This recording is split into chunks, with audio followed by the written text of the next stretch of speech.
It was supposed to be the road trip of a lifetime. Just me, three friends, one ancient Toyota Corolla, and the open road.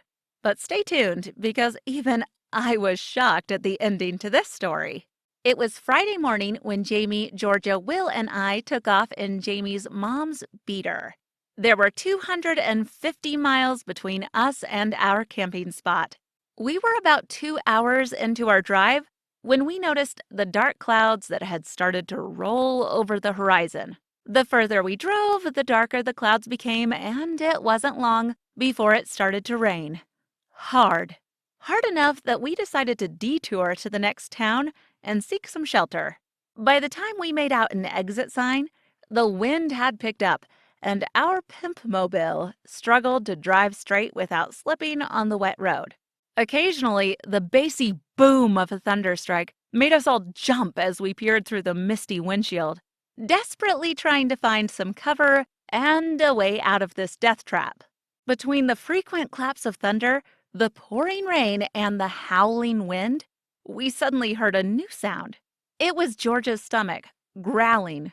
None of us had eaten since breakfast, and we'd all just forgotten about lunch since the weather had turned apocalyptic. Somehow, Jamie spotted some flashing lights in the distance, and we eventually recognized the old glow of a diner sign. We drove like an old Asian lady with our wipers on full speed until we pulled into the parking lot of the diner. As Jamie pulled the handbrake, we all collectively sighed in relief. One by one, we made the 20-foot dash from our car to the diner's door. I was last to exit the car. As I did, I distinctly remember a weird metallic taste in the air. Then, out of nowhere, lightning forked across the sky, and for a split second, we were back in daylight. Before I even got a chance to think, I was blinded by an intense light and a sound that knocked me off my feet. My eyesight went dark, my body went into shock, and I hit the ground. I was woken up by the cold rain hitting my face and my friends screaming hysterically. I sat up in a daze, still in shock, my hands trembling. I was so confused because I didn't remember feeling anything.